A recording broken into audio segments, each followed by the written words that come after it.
찐의 시대가 찾아왔다. 선택해라. 변화 주도하는 사람이 될 거냐 아니면 나머지 사람들이 될 거냐.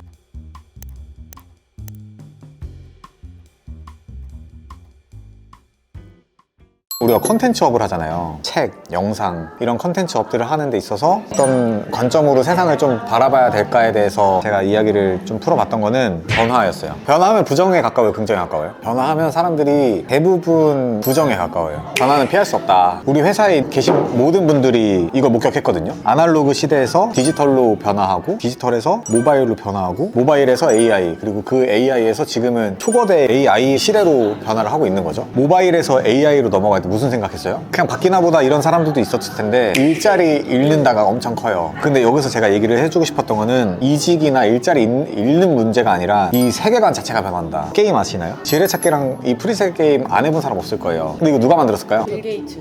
정답이에요. 와. 마이크로소프트에서 만든 거예요. 근데 그 얘기하기 전에 그때는 마우스가 없었어요. 마우스 누가 만들었어요? 스티브 잡스가 만들었어요. 키보드로만 입력을 하니까 불편해서 마우스라는 게 있으면 좋겠다라는 생각을 하게 됐던 거죠. 근데 사람들이 이거에 안 익숙하잖아요. 이거 어떻게 해야 되지? 야, 이거 게임 넣어줄게. 좀 친숙해져봐. 첫 번째가 클릭, 그리고 드래그 앤 드랍이에요. 지뢰찾기 할 때 클릭 쭉쭉쭉 하죠. 잘못 클릭하면 옆에 지뢰 터진다? 이 얘기들을 해준 거예요. 드래그 드랍, 카드 여기 끌어올리죠. 드래그해서 딱 떨구죠. 이거 익숙해지면은 마우스까지 있는 그 컴퓨터 환경이 너네한테 익숙해질 거야. 세계관이 달라졌어요. 이제 이게 필요해요? 옛날에 추억의 게임으로 있는 거고, 애기들이 태어날 때부터 이 마우스랑 키보드 생활이 익숙하단 말이죠. 코딩 엄청 유행했었거든요. 컴퓨터가 인간 말을 못 알아들으니까 알아들을 수 있게끔 변화를 하는 걸 코딩이라고 했던 거고, 근데 얘한테 말 어떻게 걸어요? 코딩해서 걸어요? 예전에는 뭐 별 이상한 말을 해가지고 우리가 우습게 생각했는데, 지금은 개떡같이 말해도 찰떡같이 알아듣고 음성으로도 알아듣고 얘랑 이제 직접 말을 할 수 있는 거예요. 그래서 제가 무슨 얘기 하고 싶냐, 세 가지인데 첫 번째가 재정의, 두 번째가 경계, 세 번째가 서사. 재정의에 대한 얘기를 하고 싶은데 그 전에 얘네들이 뭐 하고 있는지 한번 얘기해 주실 수 있나요? 그림 그리고 있어요. 이 사람 뭐 하고 있어요? 그림질? 색을 만들고 있는 거예요. 튜브형 물감, 유화 물감이 발견되기 전에는 화가가 해야 될 일이 이 화실에 갇혀서 머릿속에 상상으로 그리다가 이 색이 필요하면 색을 만들어야 돼요. 그럼 이 사람은 계속 색만 만들어요. 하루 종일. 그러니까 화가가 화실을 떠날 수가 없었던 거예요. 그러다가 이 튜브 물감이 나오게 됩니다.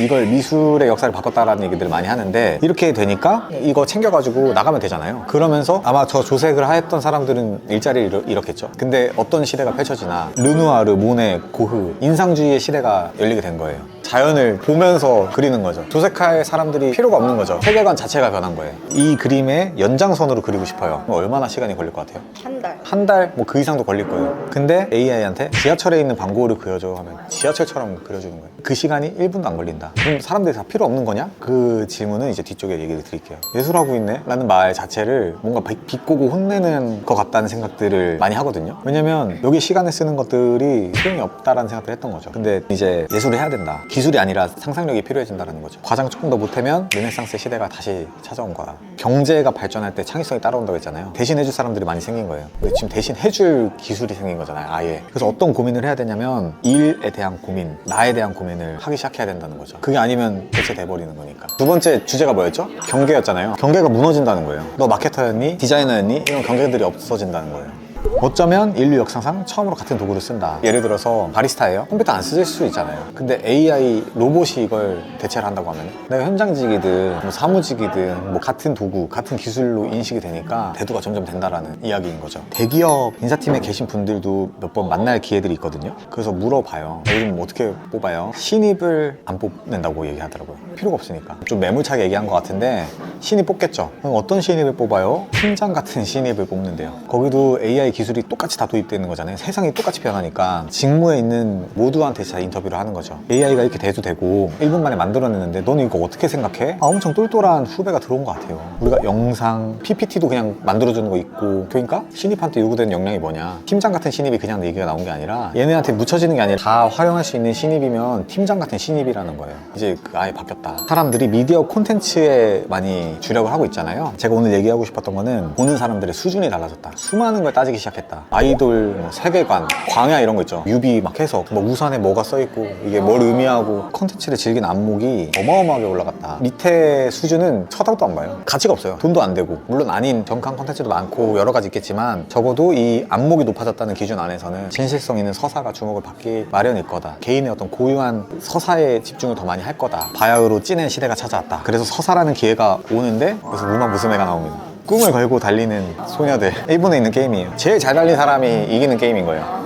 매출 1조가 벌리려면 여기에 돈을 쓰는 사람이 그만큼 있어야 되는 건데 저는 돈을 쓰진 않았다. 키타산 블랙이라는 캐릭터가 있는데 진짜 실제로 있는 경주마를 캐릭터화 시킨 건데 이 실제 경주마가 한 문장으로 표현하면 흑수저의 희망, 빈약한 혈통과 주목받지 못한 출생. 경주마들은 어떤 혈통이냐 이게 중요하잖아요. 근데 이 친구는 혈통 자체가 훌륭하지가 않았어요. 그리고 이 친구가 나이가 많이 들었어요. 근데 이렇다 할 성과나 이런 게 없었어요. 은퇴할 나이가 거의 다 됐어요. 이 경주마로서 은퇴를 할 나이가. 근데 2017년에 이 천왕산 게임이 열렸는데 이날 비가 진짜 많이 오더라고요. 경주마들이 쫙 섰어요. 아웃코스에서 뛰어야 유리한데 이 친구는 인코스에 또 배정을 받았어요. 그 성적을 못 냈으니까 아마 안 좋은 레인에 배정이 된 거겠죠. 그럼 이제 경주라는 건 어쨌든 다 돈을 벌어야 되잖아요. 누구한테 돈 걸고 싶어요? 제일 끝에 있고 제일 성적이 좋았고 혈통도 좋은 애한테 걸 텐데 얘는 혈통도 안 좋고 은퇴할 나이고 비도 오는데 제일 안 좋은 코스야. 근데 키타산 블랙이 그 천왕산 경기에서 우승을 해요. 와 미쳤다. 흑수저가 은퇴할 나이가 비도 엄청 오는데 3,500만 원 정도의 가치가 있던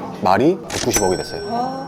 어마어마하게 이제 뛴 거죠. 그래서 이 서사를 이 캐릭터에 넣은 거예요. 게임 유저들이 아 나 저 서사 응원해. 그래서 결국 캐릭터가 아니라 문제가 된다. 실제로 있었던 서사가 입혀지니까 내가 이걸 하면서도 응원을 하는 느낌들이 든다라는 거죠. 그래서 사람들은 콘텐츠를 보는 게 아니라 콘텐츠 너머에 사람이 살아온 인생까지도 이제 보게 된 시점이 왔고 찐의 시대라고 했잖아요. 아무도 관심 안 가질 때 자기가 미쳐서 계속 서사를 쌓은 사람이 진짜 이게 찐이구나. 팔로우할래. 뭐 굿즈라고? 오 사볼래. 이게 된다는 거죠. 그런 시대가 찾아왔다. 제일 중요한 거는 타임이거든요. 사회초년생인데 타임이 없는데 어떻게 해요? 10년 기다려야 돼요? 그러면 밀도를 엄청 꽉 차게 만들어야 된다. 그래서 예를 들어서 뭐 데이터 회사예요? 두 분이 계세요? 제가 누군가한테 소개할 때 데이터에 미쳐있는 사람이에요. 장난 아니에요. 자기 시간도 막 할애해서 그렇게 써요. 이분 어떤 사람이에요? 데이터 애널리스트예요. 누구한테 일을 맡길 것이냐. 농도를 더 짙게 하고 밀도를 더 꽉 차게 하는 거죠. 그게 시간의 축적을 뭐 이긴다고 하고 그렇지만 시간에 쌓는 게 지금 당장 힘들다고 하면 그러니까 미쳐있어야 되는 수준이 돼야지 진정성 있는 서사를 같이 만들 수 있지 않을까. 이카루스 아시죠? 이카루스 패러독스. 패러독스는 역설이라는 뜻이거든요. 한 문장으로 표현하면은 옛날에 먹혔는데 옛날의 성공 방식을 고집할 수밖에 없어요. 사람이 안 변하고 싶거든요. 지금처럼 하던 거 그냥 하고 싶거든요. 근데 시대가 너무 빨리 변해요. 제가 처음 사업 시작했을 때 그 정답이라고 생각했던 것들이 지금은 아예 오답이에요. 그때 만들었던 건 이제 거의 막 쓰레기처럼 보는 거예요. 옛날에 먹혔던 거 그대로 지금 계속 할 거냐고. 생활이 아니라 환경 자체가 바뀐다. 그러니까 변화는 피할 수 없는 거다. 변화 관리라는 직무가 뭐 앞으로도 나올 수 있다. 인사 관리 이런 것처럼. 이 변화 관리라는 거의 핵심이 뭐냐? 변화를 주도하는 사람만 신나한다. 나머지 사람들은 혼란, 부정, 타협, 우울 뭐 이런 식으로 이제 빠질 거고. 선택해라. 변화 주도하는 사람이 될 거냐 아니면 나머지 사람들이 될 거냐.